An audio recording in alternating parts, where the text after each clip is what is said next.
میں نے ہچکچاتے ہوئے پوچھا۔ کیوں؟ میری بیوی کو تم کیسے جانتے ہو اور تمہیں اس سے کیا کام ہے؟ اس نے سرد لہجے میں پوچھا۔ اس کے اس انداز سے میں گڑبڑا سا گیا تھا۔ میں کچھ دن پہلے یہاں سے گزرا تھا تو اس نے مجھے پانی پلایا تھا۔ میں نے اسے بہن کہا تھا۔ اوہ اچھا، تو وہ تم تھے۔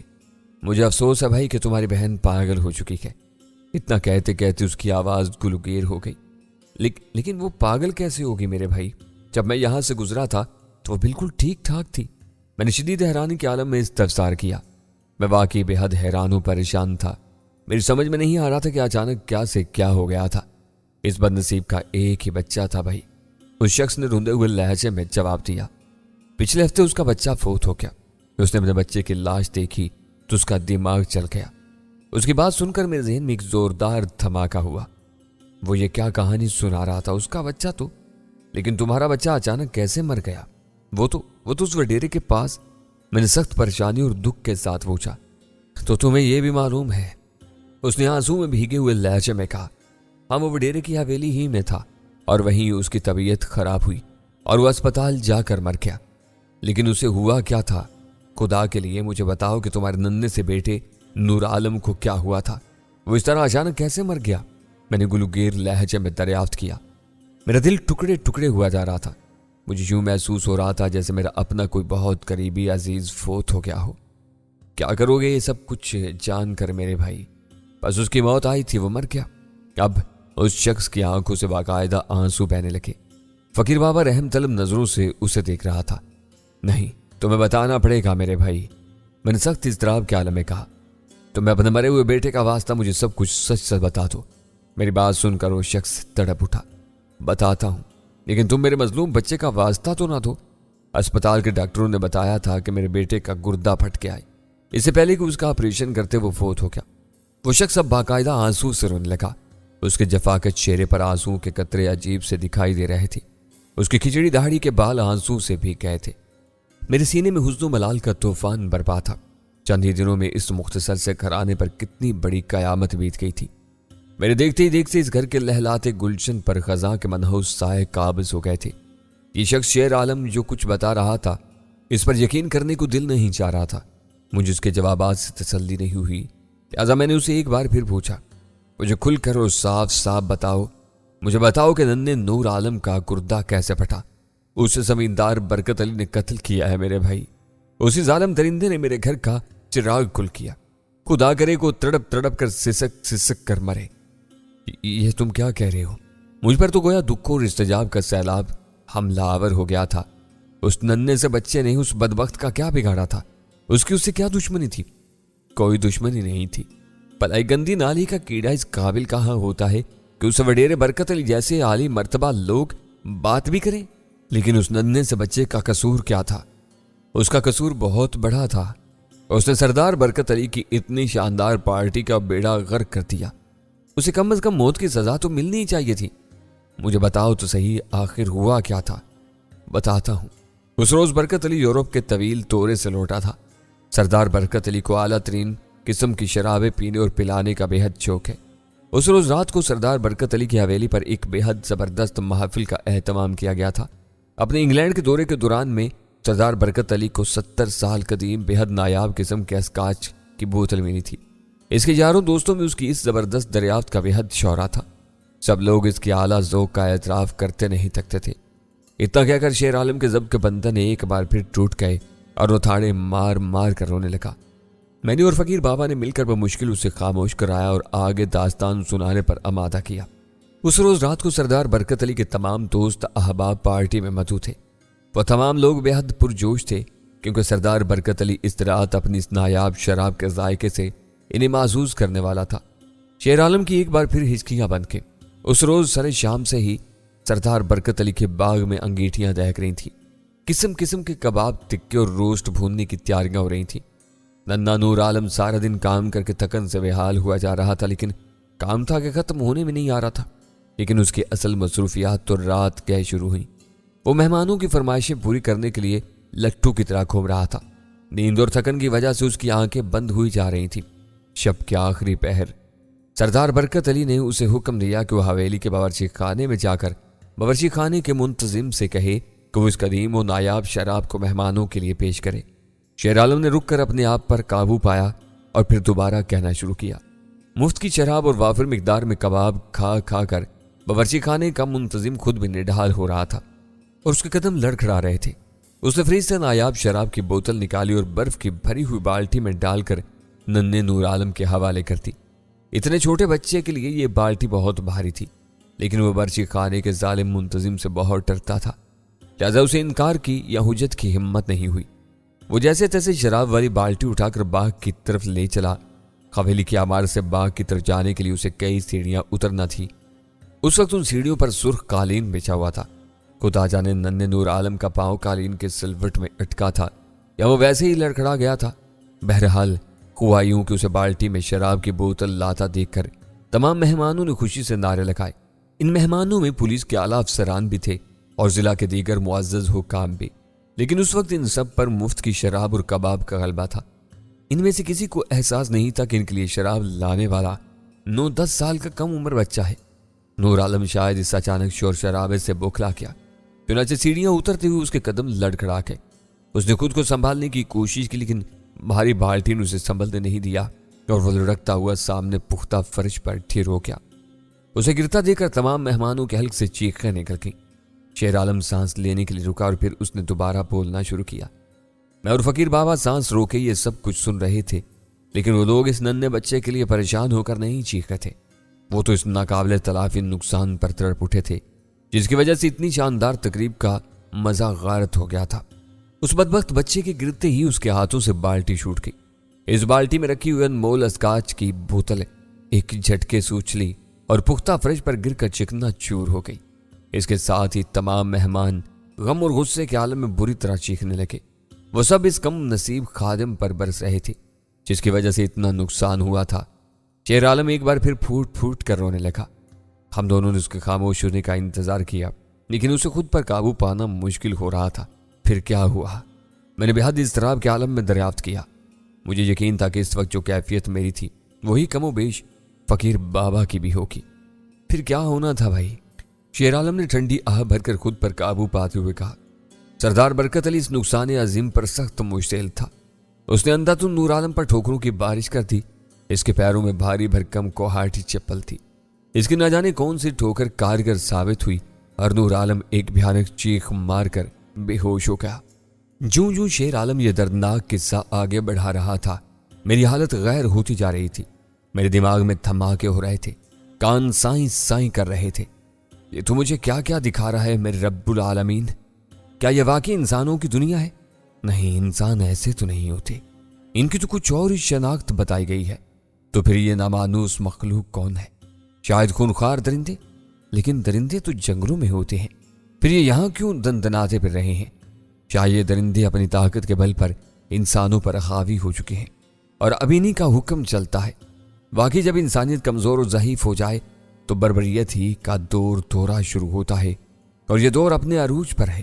میرے رگوں میں خون ابل رہا تھا، جسم کی رگیں کھنچی جا رہی تھیں۔ شیر عالم جو کچھ سنا چکا تھا وہ بہت کافی تھا، مزید سننے کی مجھ میں ہمت نہیں تھی اور نہ طاقت۔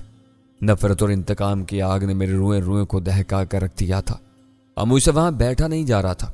میرا ہاتھ بار بار میرے خنجر کی طرف بڑھتا اور پھر رک جاتا۔